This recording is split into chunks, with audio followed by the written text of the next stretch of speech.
Welcome to the Practical English Podcast. I'm Mike. And I'm Angela.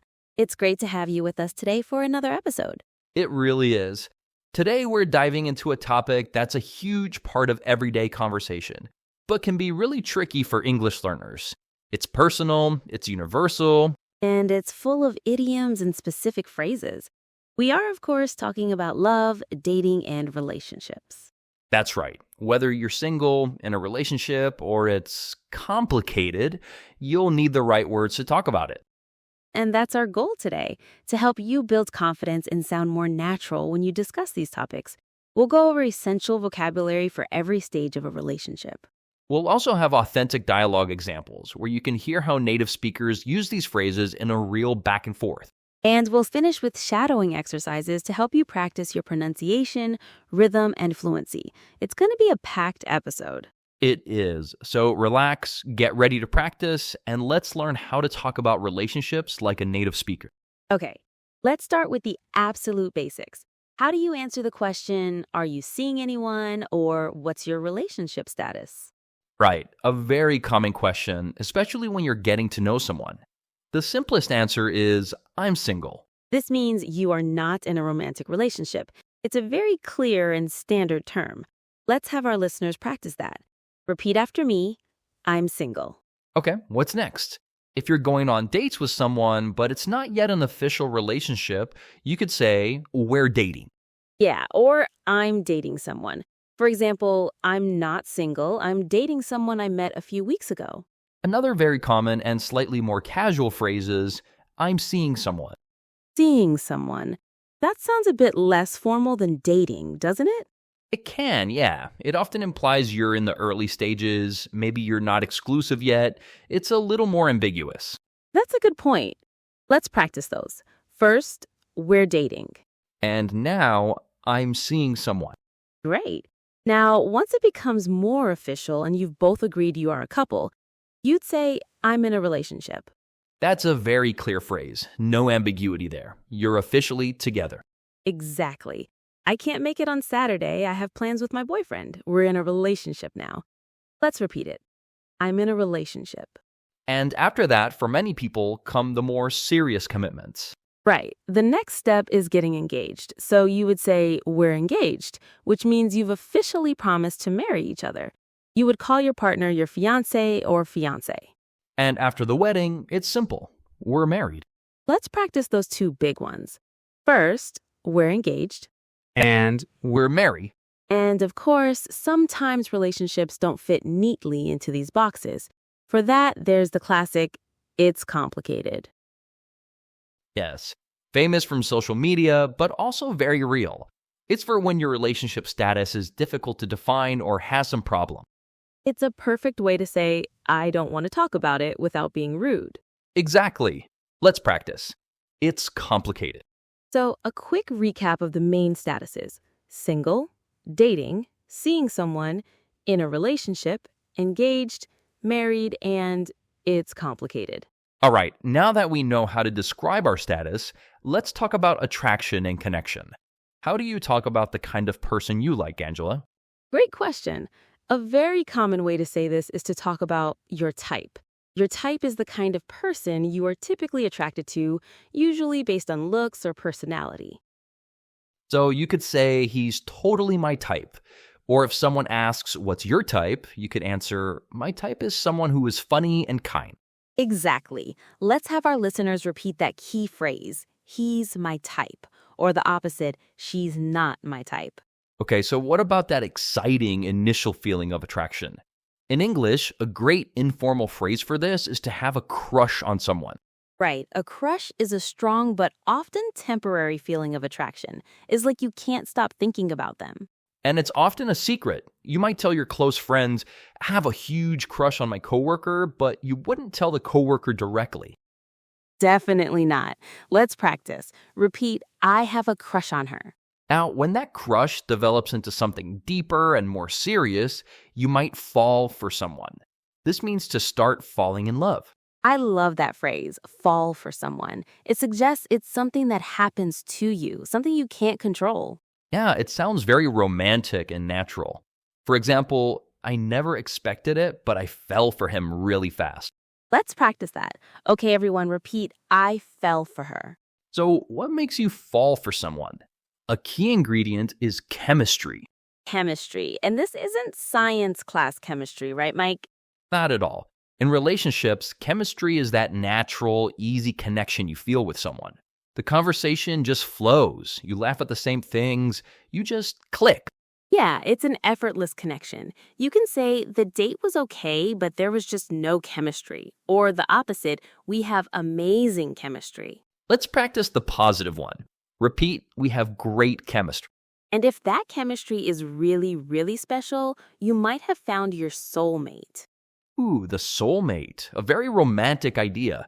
Your soulmate is seen as your one perfect match in the world. Someone who understands you completely.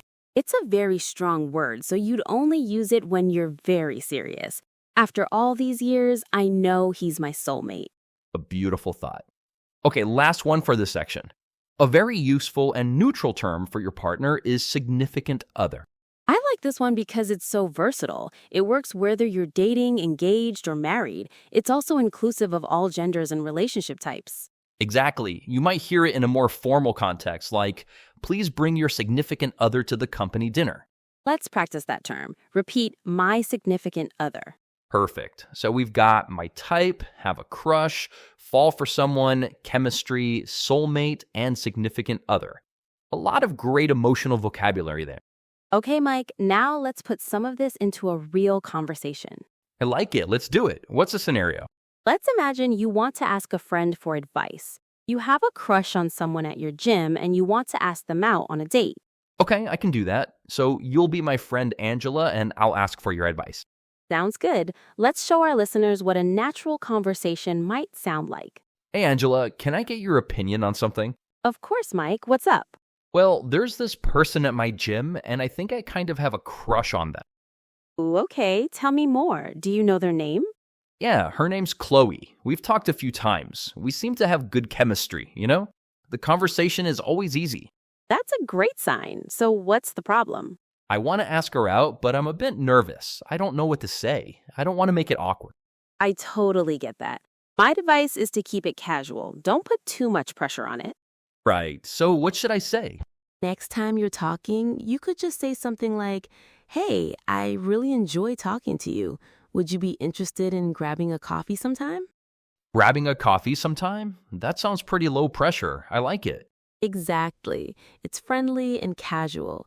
If she says yes, great. If not, it's not a big deal. Okay. I think I can do that. Thanks, Angela. You've got this. Okay, that was our example conversation. Now, let's break it down for our listeners for some shadowing practice. Shadowing is when you listen and then repeat what you hear as closely as you can.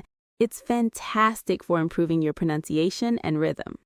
So, we'll say a line and we'll leave a pause for you to repeat it. Ready? Let's start from the beginning. Can I get your opinion on something? What's up? There's this person at my gym, and I think I kind of have a crush on them. Ooh, okay. Tell me more. We seem to have good chemistry. I want to ask her out, but I'm a bit nervous. My advice is to keep it casual. Would you be interested in grabbing a coffee sometime? That sounds pretty low pressure. You've got this. Great job, everyone. Practicing conversations like that is one of the best ways to build fluency. All right, let's do another conversation. This time, let's talk about what we look for in a partner. This is a common topic when you're getting to know someone. For sure. So in this scenario, maybe we're just friends catching up and I ask you about your love life. Perfect. Let's go. So, Angela, are you dating anyone at the moment? Not seriously. I've been on a few dates, but I haven't really met anyone I've connected with. I hear that. It can be tough. Do you feel like you have a specific type? You know, I used to think I did, but now I'm less concerned with looks and more focused on personality.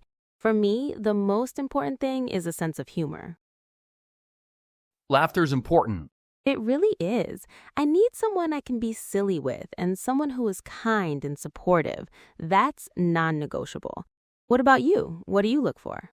I'm pretty similar. Kindness is at the top of my list. I'm also attracted to people who are passionate about something. Passionate. What do you mean by that? Like they have a hobby or a career they genuinely love and get excited about. I find that really attractive. And like you said, a good connection is key. I'm looking for my soulmate, I guess. Aren't we all? Well, here's hoping we both find what we're looking for.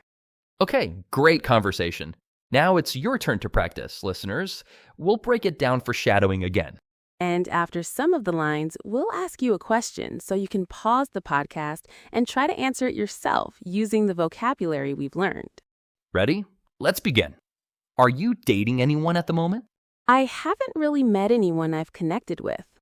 Do you feel like you have a specific type? Now, pause and think about your answer. Do you have a type? Try to describe it in English.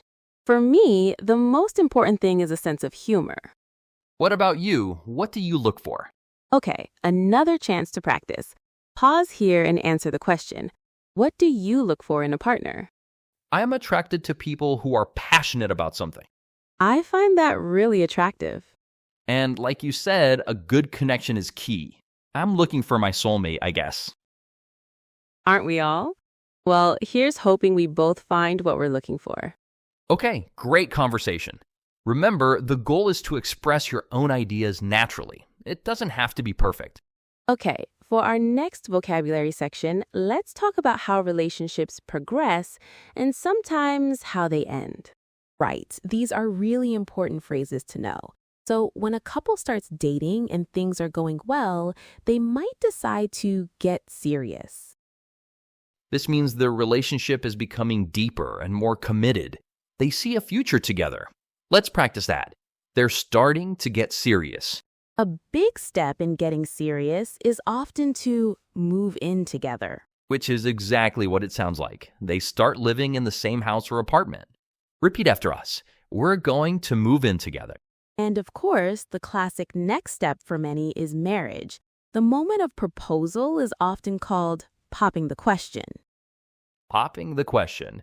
It's a fun, informal way to say proposing. For example, he's going to pop the question on their anniversary trip. Let's practice that one. He popped the question. Okay, but not all relationships have a happy end. True. The most common way to talk about a relationship ending is to break up. Right, they decided to break up. It's used for couples who are dating, but not usually for married couples. Married couples get divorced. Good distinction. Let's practice the first one. We broke up. Sometimes a breakup isn't sudden. A couple might just drift apart. That's a sad one. It means they slowly became less close over time. Their interests changed, or they just grew in different directions. A good example sentence is, we didn't have a big fight. We just drifted apart. Let's repeat that. They drifted apart. And one last phrase. If a relationship is having a lot of problems, you can say it's on the rocks. On the rocks. This suggests it's in a dangerous or unstable state, and it might be close to ending. You could say, I think their marriage is on the rocks. Let's practice that final phrase. Their relationship is on the rocks. So there you have it. From getting serious and popping the question to breaking up and drifting apart. Before we wrap up, Mike, I think it would be helpful to touch on a couple of cultural points about dating in many Western countries like the U.S. That's a great idea. These unwritten rules can be confusing. For example, the idea of being exclusive. Yes, this is a really important concept. When you're seeing someone or dating, you might be dating other people at the same time. But when you have a conversation and agree to be exclusive, that means you're no longer dating anyone else. You're in a committed relationship with only that person. It's a key step before saying we're in a relationship. Exactly. It's a conversation you need to have. You can't just assume. Another common question is about paying for dates, the who pays question. Traditionally, the man was expected to pay, but today it's much more flexible and equal. Right. On a first date, it's very common for the person who did the asking to offer to pay. Or many couples just decide to split the bill. Splitting the bill or going Dutch means you each pay for your own food and drinks. It's very common and not considered rude at all. Definitely. The key is communication. It's always okay to say, hey, how about we split this? One last thing, public displays of affection, or PDA.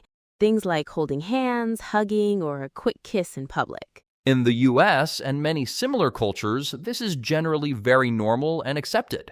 Holding hands while walking down the street is completely fine.